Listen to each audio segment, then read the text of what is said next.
వెళ్ళి కార్డియాలజీ చేస్తాను లేకపోతే ఓపెన్ హార్ట్ సర్జరీ చేస్తాను అంటే అది తప్పు.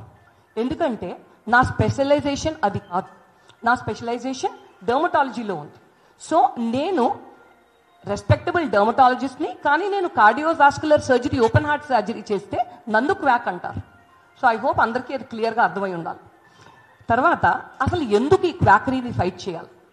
ఇప్పుడు కొన్ని రకాల యాంగిల్స్ ఏంటంటే, ఈ కాంపిటీషన్ ఉంది, కాంపిటీషన్ వల్ల వీళ్ళు ఇన్సెక్యూర్గా ఫీల్ అయ్యి ఇలా చేస్తున్నారా అంటే, again I'm trying to choose my words very carefully అండి. ఇండియాలో ఇప్పుడు ఇన్ని బిలియన్స్లో ఇంత స్పెండింగ్ పవర్తో, ఇంత అవేర్నెస్ అబౌట్ హెల్త్ అండ్ అపియరెన్స్తో ఉన్న రోజున అసలు ఎటువంటి స్పెషాలిటీ వాళ్ళకి కూడా కాంపిటీషన్ అనే దానికోసం ఇన్సెక్యూరిటీ ఉండాల్సిన అవసరం లేదు. చాలా పని ఉంది చేయాల్సింది, లీగల్గా ఎథికల్గా చేయడానికి చాలా పని ఉంది. సో కాంపిటీషన్ అనేది అసలు ఎస్పెషలీ ఎథికల్గా చేసుకునే స్పెషలిస్ట్ కావచ్చు, జనరల్ ఫిజిషియన్స్ కావచ్చు, ఏదైనా ఆయుర్వేద వాళ్ళు కావచ్చు, వాళ్ళ పని చేసుకుంటే చక్కగా రెస్పెక్ట్తో మంచిగా ఉంటుంది. ఇప్పుడు పబ్లిక్ హెల్త్ కోసం మేము ఈరోజు ఇక్కడ వచ్చాం. సో పబ్లిక్ హెల్త్ అంటే మేము డర్మటాలజిస్ట్, మాకు ఏ రకంగా పబ్లిక్ హెల్త్ ఇంట్రెస్ట్ అని మీరు అనుకోవచ్చు. ఒకటి స్కిన్ డిసీజెస్. స్కిన్ డిసీజెస్లో ఇన్ఫెక్షన్స్ అనేవి చాలా ముఖ్యమైనవి. ఇప్పుడు లెప్రసీ గురించి మీకు అందరికీ తెలిసే ఉంటుంది. అండ్ ఈ రోజుకి కూడా ఇంత కష్టపడ్డా కూడా WHO సహకారంతో మొత్తం పాన్ ఇండియా ఎఫర్ట్స్ పెట్టాక కూడా మనం దాన్ని ఎరాడికేట్ చేయలేకపోయాం. సో ఇప్పుడు ఎవరో ఒక అన్క్వాలిఫైడ్ పర్సన్, వాళ్ళ డిగ్రీ ఏమైనా ఉండొచ్చు, ఏమైనా లేకపోయి ఉండొచ్చు, ఒక రెడ్నెస్నో ఒక చిన్న పింపుల్ లాంటి దాన్నో చూసి ఇది పింపులే కదా అని చెప్పి వాళ్ళు ఒకవేళ ఇన్స్టాగ్రామ్లో చూసిన ఏదో క్రీమ్ ఇస్తే అది ఒకవేళ హిస్టాయిడ్ లెప్రసీ అనేది ఉంటే వాళ్ళకి ఇప్పుడు మేమంటే మాకు గొప్పలేని కాదండి. ఏదన్నా సిస్టమ్ ఆఫ్ మెడిసిన్, అది మేము కావచ్చు, వేరే వాళ్ళు కావచ్చు, వాళ్ళ సిస్టమ్ ఆఫ్ మెడిసిన్లో వాళ్ళకి అన్నేళ్ళు ఎందుకు నేర్పిస్తారు, అన్నేళ్ళు చదువు ఎందుకు ఉంటుంది, ఎగ్జామ్స్ ఎందుకు ఉంటాయి? ఎందుకంటే ఇది ఒక సైన్స్ కాబట్టి. అలాగే వాళ్ళది సైన్సే, ట్రైనింగ్ ఉంది, సైన్స్లో మాకు ట్రైనింగ్ ఉంది. సో ఇప్పుడు ఒక డర్మటాలజీ స్టూడెంట్ చేరినప్పుడు one of the first things is మొత్తం అండర్స్ చేసి స్కిన్ సర్ఫేస్ని అంతా ఎగ్జామిన్ చేయమండం, నర్వ్స్ని ఎలా ఎగ్జామిన్ చేయాలా, లెప్రసీ ఏం చేయాలి, ఫంగల్ ఇన్ఫెక్షన్ అయితే ఏం చేయాలి, ఇవన్నీ చెప్తారు. అలాగే వాళ్ళ స్పెషాలిటీస్లో వాళ్ళకి కూడా ఉంటాయి. ఇప్పుడు ఈ క్వాకరీ వలన ఒక చూసిన ర్యాష్ అంతా, అది ఎగ్జిమా కావచ్చు, అది ఫంగల్ ఇన్ఫెక్షన్ కావచ్చు, ఏదైతే ఏంటిలే ఒక క్రీమ్లో అన్నీ పడేసి ఒక స్టిరాయిడ్ ఒక యాంటీఫంగల్ కలిపేసి ఇచ్చేస్తే అది తగ్గిపోతుందేమో అని చాలా మంది అనుకుంటారు. దానివల్ల ఏం జరిగిందంటే ఈరోజు మన ఇండియాకు ఒక చెడ్డ పేరు వచ్చింది. ట్రైకోఫెంటాన్ మెంటాగ్రోఫైట్స్ అని ఒక పర్టికులర్ ఆర్గానిజం ఉంది. అందులో ఒక వేరియంట్కి మన ఇండియా పేరు పెట్టేయడం జరిగింది. దాని పేరు ఇండోటీనియా అని పెట్టారు. ఎందుకో తెలుసా అండి? ఎందుకంటే మన దేశంలో విపరీతంగా స్ట్రాంగ్ స్టిరాయిడ్స్ అబ్యూస్ చేసి దాన్ని క్రియేట్ చేశారు మన సిస్టమ్ వల్ల, మన క్వాక్స్ వల్ల. సో ఇలాంటివన్నీ జరుగుతుంటాయి.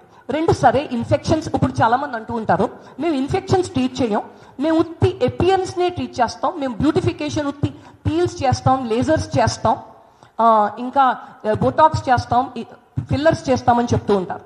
సో ఇప్పుడు ఒకటి రెడ్నెస్ కనిపించింది, ఒక పిగ్మెంట్ అని వాళ్ళు అనుకుంటున్నారు.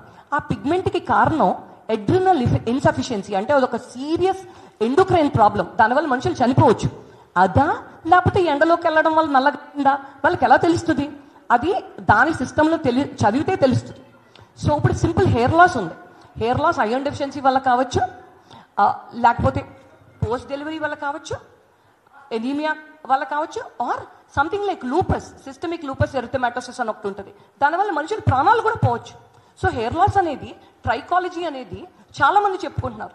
ఇప్పుడు 6 వీక్స్లో ఆన్లైన్ కోర్స్ చేసి 7 డేస్లో ఒక కాంటాక్ట్ క్లాస్ చేసి వేరే వాళ్ళు చేస్తే ఇది ఎలా తెలుస్తుంది? వాళ్ళకి 7 డేస్లో 6 వీక్స్లో అయ్యే గవర్నమెంట్ ఆఫ్ ఇండియా ఇంత కోర్స్ ఎందుకు? సో ఇది మేము చెప్తున్నాం. సో పబ్లిక్ హెల్త్కి కోసం రెండు, ఇప్పుడు మనం ఏదన్నా సిస్టమ్ ఆఫ్ మెడిసిన్లో డాక్టర్ అని ఇస్తారు, అది డెంటిస్ట్రీ కావచ్చు, ఆయుర్వేద కావచ్చు, యునానీ కావచ్చు, ఫిజియోథెరపీ వాళ్ళు కూడా పెట్టుకుంటున్నారు, వెటనరీ వాళ్ళు కూడా పెట్టుకుంటున్నారు. సో డాక్టర్ సోన్సో కాస్మెటాలజీ అంటే అది ఏం డాక్టర్ అని తెలియడానికి మనకి వాళ్ళు చెప్తే కానీ మనకు తెలియడం చాలా కష్టం. సో అనేక మంది పేషెంట్స్ మేము అందరం కూడా ఓవర్ ఇయర్స్ అండ్ డికేడ్స్, ఇందులో కొంతమంది చిన్నవాళ్ళు ఉన్నారు, కొంతమంది సార్లు పెద్దవాళ్ళు ఉన్నారు. సో అప్పటి నుంచో మేము చూస్తూ ఉన్నాం. వేలకు వేలు, లక్షలకు లక్షలు అండ్ ముఖ్యంగా టైము, ఆశ పోగొట్టుకుని నిరాశకు గురై అనేక సైడ్ ఎఫెక్ట్స్తో బాధపడిన పేషెంట్స్ కోసం మేము ఇచ్చేస్తున్నాం. లేకపోతే ఈరోజు ఇంతమంది వాళ్ళ ప్రాక్టీస్ని మానుకొని ఈ ఎండాకాలంలో ఈ మిట్ట మధ్యాహ్నం ఇక్కడ రావాల్సిన అవసరం అయితే లేదు. సో మెయిన్లీ ఈ to prevent loss of faith in the system of medicine. ఇప్పుడు నాకు మొన్న ఒక పేషెంట్ గురించి నేను ఆ ఇంటర్వ్యూలో కూడా చెప్పాను. ఆ అమ్మాయికి అన్వాంటెడ్ హెయిర్ ఉండింది ఇన్ మేల్ ప్యాటర్న్. ఆ అమ్మాయి ఒక 10 సెషన్స్ చేయించుకుంది లేజర్, 60,000 అయింది. వాళ్ళు middle class, lower middle class family. So వాళ్ళకి ఏమనిపిస్తుంది, ఇదంతా పనిచేయదు, ఈ లేజర్ అంతా ఒక వేస్ట్ అని వాళ్ళకి అసలు నిరాశ, డబ్బులు పోయినాయి, ఇవంతా ఎంత బాధ ఉంది అది మీకైతే మీకు తెలుస్తుంది. అలా అనేక మంది ఉన్నారు.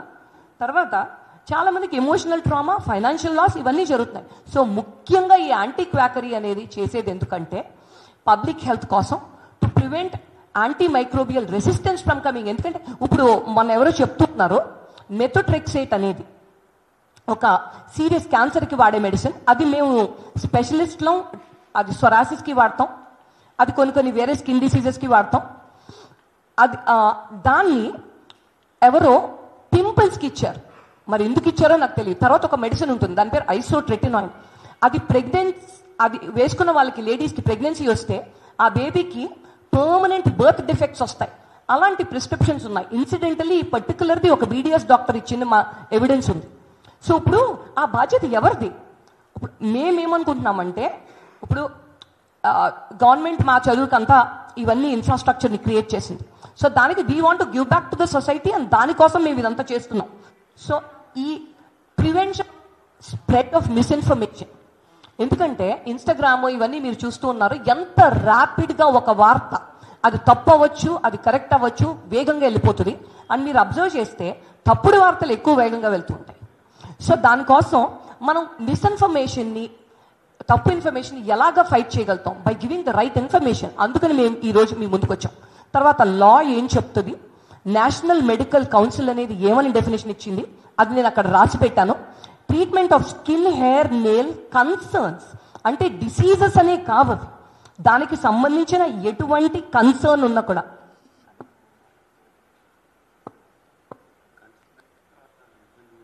ఏదన్నా ఇబ్బంది, దానికి సంబంధించి ఏదైనా కంప్లైంట్, సో అది డర్మటాలజిస్ట్కి ఇవ్వడం జరిగింది. ఇప్పుడు కాస్మెటాలజిస్ట్ అని ఒక మాట చెప్తూ ఉంటారు. నేను ఒక చిన్న పిక్చర్ ఒకటి పెట్టాను, దిస్ ఇస్ ఫ్రమ్ గూగుల్. ఇప్పుడు నేషనల్ మెడికల్ కౌన్సిల్ ప్రకారం కానీ, నేషనల్ డెంటల్ కౌన్సిల్ ప్రకారం కానీ ఒక్క డిగ్రీ కూడా, ఒక డిప్లొమా కూడా, ఒక ఫెలోషిప్ కూడా కాస్మెటాలజీలో రికగ్నైజ్ అయింది లేదు. And as registered medical practitioners మేము అన్రికగ్నైజ్డ్ డిగ్రీ లాంటివి ఏమైనా వేసుకుంటే మెడికల్ కౌన్సిల్ మమ్మల్ని దండిస్తుంది. ఫస్ట్ వార్నింగ్ ఇస్తుంది, రిపీట్ చేస్తే మా లైసెన్స్ కూడా క్యాన్సిల్ చేయగలదు. అదే రూల్స్ డెంటల్ ప్రొఫెషనల్స్కి, డెంటల్ డాక్టర్స్కి కూడా అప్లై అవుతాయి. సో ఎవరైతే వీళ్ళు డాక్టర్ సోన్సో కాస్మెటాలజీ అని పెట్టుకుంటూ ఉన్నారో వాళ్ళకి మనం కంప్లైంట్ చేస్తే వాళ్ళ లైసెన్స్ టు ప్రాక్టీస్ క్యాన్సిల్ అవ్వచ్చు. కానీ ఇప్పుడు ఇది ఎంత ర్యాంపెంట్ అయిందంటే, ఎంత ఎక్కువ వచ్చేసిందంటే, ఇప్పుడు ఎంతమందినండి పట్టుకునేది. ఇప్పుడు ఈరోజు మార్నింగ్ మేము నేషనల్ తెలంగాణ డెంటల్ కౌన్సిల్కి వెళ్ళొచ్చాం. సో అక్కడ మేము మా రిప్రజెంటేషన్ ఇచ్చాము. సో వారు అంటూ ఉన్నారు లక్షల మంది చేస్తూ ఉన్నారని ఆ రిజిస్టర్ గారు చెప్తూ ఉండే మాకు. సో కాస్మెటాలజీ విషయం అయితే, కాస్మెటాలజీ అనేది basically haircut, makeup, pedicure, manicure ఇవన్నీ చేసేది. అది తప్ప, అది వాళ్ళని మనం కించపరుస్తాం? Absolutely not.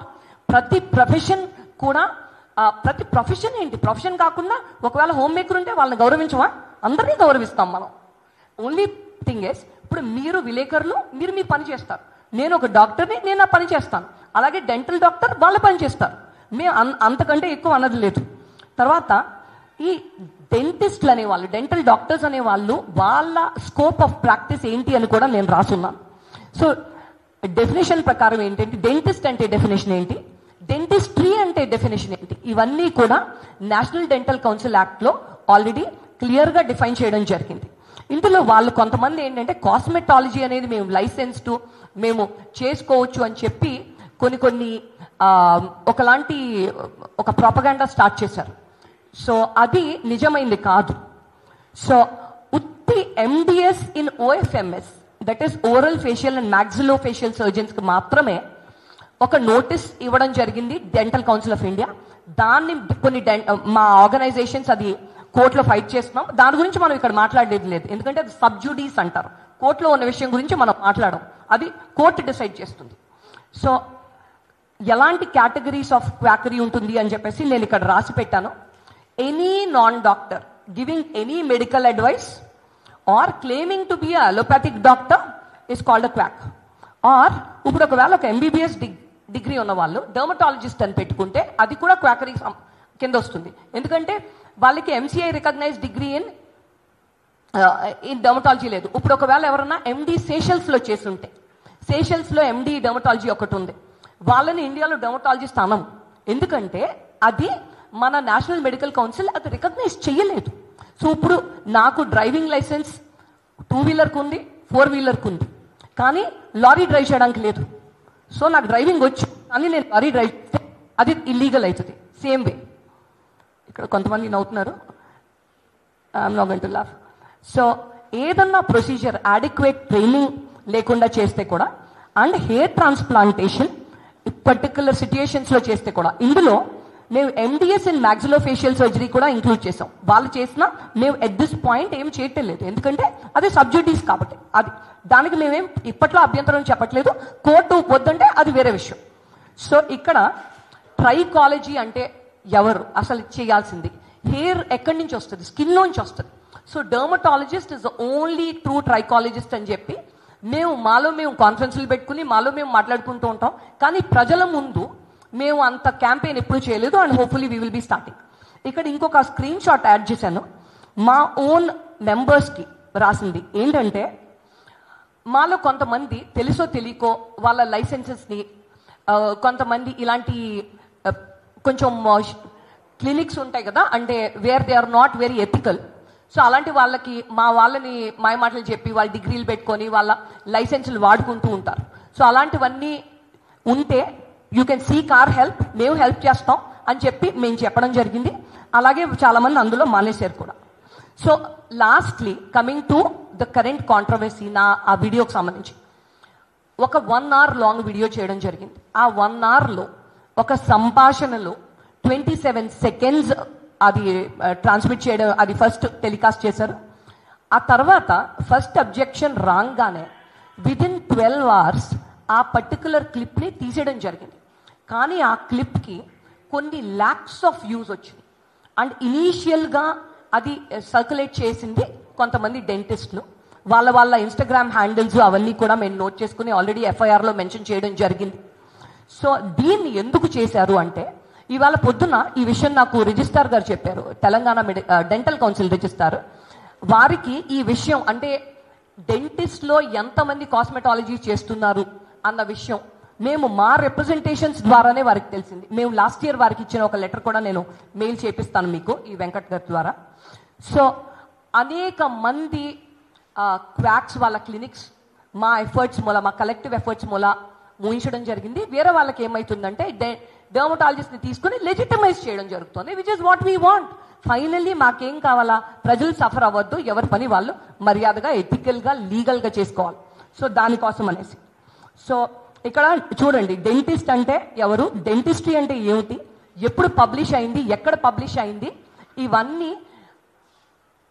ఇవన్నీ నాకు బై హార్ట్ వచ్చండి.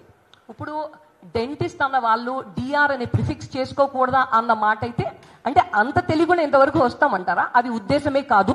కానీ కొంచెం మంది వెస్టెడ్ ఇంట్రెస్ట్ ఉన్న వాళ్ళు, అంటే కన్ఫ్లిక్ట్ ఆఫ్ ఇంట్రెస్ట్, వాళ్ళకి ఆ క్వాకరీని ప్రాపగేట్ చేయడం, కంటిన్యూ చేయడంలో ఇంట్రెస్ట్ ఉన్న వాళ్ళకి కావాలని చేశారు. ఇప్పుడు అంతవరకు చేశారు. ఒకవేళ సరే నేను నిజంగా ఒక తప్పని ఉంటే లీగల్ నోటీస్ పంపించాను. లీగల్ నోటీస్ పంపిస్తే దానికి రిప్లై చేస్తాం. ఒకవేళ నన్ను కోర్టు పనిష్ చేయాలనుకుంటే పనిష్ చేస్తారు. ఒకవేళ దాని వలన, ఆ మాట అన్నందువలన నేను నా లైసెన్స్ తీసేసుకోవాలంటే, నా మెడికల్ లైసెన్స్ టు ప్రాక్టీస్ తీసేసుకుంటాను, దాన్ని నేను కోర్టులో చూసుకుంటాను. కానీ ఈ సోషల్ మీడియా క్యాంపెయిన్ ఏదైతే ఉందో నేను మీ అందరికీ మెయిల్ చేస్తాను, ఎందుకంటే అది 100 పేజీలు అయిపోయింది. ఎలాంటి రిమార్క్స్ అంటే పర్సనల్ అపియరెన్స్ నుంచి, క్యారెక్టర్ నుంచి, నా చదువు నుంచి, ఇంకా కొన్ని అయితే నేను చెప్పలేను, చాలా అబ్యూజివ్ బీ వర్డ్స్ లాంటి మాటల నుంచి అనేకం అన్నాం. కొన్ని కమెంట్స్ ఏంటంటే సర్టిఫికెట్ కొనుక్కొని ఉంటుంది అని. ఇప్పుడు ఈ కాలేజెస్ గవర్నమెంట్ కానీ ప్రైవేట్ కానీ ఎవరు పర్మిషన్ ఇస్తే పెట్టారు? గవర్నమెంట్ కదా. అంటే ఇప్పుడు మీ కాన్స్టిట్యూషనల్గా పెట్టిన దాన్ని వాళ్ళు అవమానించడానికి వాళ్ళకి ఏం హక్కు ఉందండి? తర్వాత ఒక కమెంట్ ఉండింది, తిను చదువు వచ్చినట్టు లేదు, ఎస్సీ ఎస్టీ అయి ఉంటుంది అని రాశారు. అంటే ఎస్సీ ఎస్టీ అనే వాళ్ళకి రిజర్వేషన్ మనము కాన్స్టిట్యూషన్ ఏమంటారు సార్, రాజ్యాంగం కదా, రాజ్యాంగ పరంగా ఇచ్చిన దాన్ని అసలు క్వశ్చన్ చేయడానికి వీళ్ళు ఎవరండి? ఇప్పుడు నేను పైగా బీడీఎస్ డాక్టర్ని ఆ పర్టికులర్ ఇన్స్టెన్స్లో డాక్టర్లు కాదు డెంటిస్టులు అనండి అన్నాను. నేను కాని మాట అనలేదు. అది కూడా నేను ఆ పర్టికులర్ నలుగురిని ఉద్దేశించి అన్నాను. సో దాన్ని తీసుకెళ్ళి ఇప్పుడు ఇలా జరిగింది. ఇప్పుడు ఎస్సీ ఎస్టీ వాళ్ళు ఇప్పుడు అందులో ఒక ఎస్సీ ఎస్టీ అట్రాసిటీస్ యాక్ట్లో ఒకళ్ళు మాకు చెప్పారు, ఒకళ్ళు వాళ్ళు దేవర్ అప్సెట్ అని. అంటే వాళ్ళకి బాధ ఏదండి అలా అంటే? తర్వాత ఇప్పుడు పెయిడ్ సీటు, ఫ్రీ సీటా, గవర్నమెంట్ సీటా, ఎవరండి వీళ్ళంతా అసలు ప్రశ్నించడానికి? డాక్టర్ ఈజ్ డాక్టర్ కదా. నేను నా క్రెడెన్షియల్స్ ఏంటో మీరు చూసుకోండి. ఇప్పుడు నేను జిప్మర్కి వెళ్ళాను. జిప్మర్ అంటే సెంట్రల్ గవర్నమెంట్ ఇన్స్టిట్యూట్. నేను పర్ ఇయర్ కట్టింది 250 రూపీస్ ఫీజు. సో కానీ ఒకవేళ నేను అది కాదు 250 కాకుండా 2.5 lakhs కడితే నాకు హక్కు లేదా నిజం మాట్లాడడానికి? ఇదంతా కరెక్ట్ అంటారండి? అందుకనే దీన్ని అంతా ప్రొటెస్ట్ చేయడానికి మా కొలీగ్స్ అందరూ బ్లాక్ బ్యాడ్జెస్ వేసుకుని వచ్చాం. ఎందుకంటే సైబర్ బులియింగ్ జరిగింది. తర్వాత ఈ సైబర్ బులియింగ్కి 3 యాంగిల్స్ ఉన్నాయండి. ఒకటి వెస్టెడ్ ఇంట్రెస్ట్. వెస్టెడ్ ఇంట్రెస్ట్ అంటే అది చూడంగానే నేను ఎక్కడ సోషల్ మీడియాలో లేను, సో నా క్లినిక్ పేజ్ని అటాక్ చేయడం జరిగింది. సో దాని మీద ఏవో బ్యాడ్ రివ్యూస్ రాస్తే అది మా హండ్రెడ్స్ ఆఫ్ డర్మటాలజిస్ట్ రిపోర్ట్ చేసి అదంతా తీసేశారు. అండ్ దానివల్ల నాకేమీ నష్టం లేదు. ఒకవేళ నిజంగా ఒక రైటియస్ ఫైట్లో నేను పర్సనల్గా నష్టపోయినా నేను ఐఎమ్ రెడీ ఫర్ ఇట్. దానికి నాకు ప్రాబ్లమే లేదు. ఐఎమ్ రెడీ టు సాక్రిఫైస్ అది. కానీ ఇంకొక యాంగిల్ ఏంటంటే ఈ చదువుని క్వశ్చన్ చేయడము, గవర్నమెంట్ ఇచ్చిన రూల్స్ని క్వశ్చన్ చేయడము, తర్వాత యాజ్ అ విమెన్ పర్సనల్గా అటాక్ చేయడం, అది న్యాయం అంటారా? ఇప్పుడు మా డర్మటాలజిస్టులు ఇంకా వేరే స్పెషాలిటీ వాళ్ళు రగిలిపోతున్నారు కొన్ని అన్న మాటలు. ఇప్పుడు మీ ఫ్రెటర్నిటీలో ఎవరన్నా లేడీస్ని అంటే మీకు ఎలా ఉంటుందో మా వాళ్ళకి కూడా అలాగే ఉంటుంది. ఆ రోజు ఏమైందంటే నేను ఒక్కదాన్ని వెళ్ళాను. ఆ రోజు నేను ఒక్కదాన్ని అంటే తినేమన్నా అంటే పర్వాలేదు అలా అనుకున్నాను. నాకేమో సోషల్ మీడియా తెలియదు. నాకు చాలా మంది చెప్పారు అవన్నీ చూడక రచిత బాధపడతా ఉంటే, బాధపడడం కాదు, నేను బాధపడగా I want to take action. అందులో చాలా మట్టికి 100 కమెంట్స్ ఈ డెంటిస్ట్ ఉన్నాయి ఇందులో. సో కొన్ని వీళ్ళ పళ్ళు రాలుగొట్టాలా, వీళ్ళ పళ్ళు పీకేయాలా, ఇవన్నీ క్రిమినల్ ఇంటిమిడేషన్ కింద వస్తాయి. ఇప్పుడు నేను ఒక మాట అన్నాను, ఒకవేళ నేను అది వాళ్ళకి తప్పు అర్థమైంది సరే, కానీ దాన్ని ఇదా అంటే ఇదేంటండి, ఇది మన రోడ్ల మీద కొట్టుకుంటారా, చంపేస్తారా, ఏం చేస్తారు? So as a member, respected member of the press, ఇవన్నీ కూడా ఐ హోప్ మీరు కరెక్ట్గా ఫ్యాక్చువల్గా నిజాలు అక్కడ రిఫ్లెక్ట్ చేస్తారని నేను ఆశిస్తున్నాను.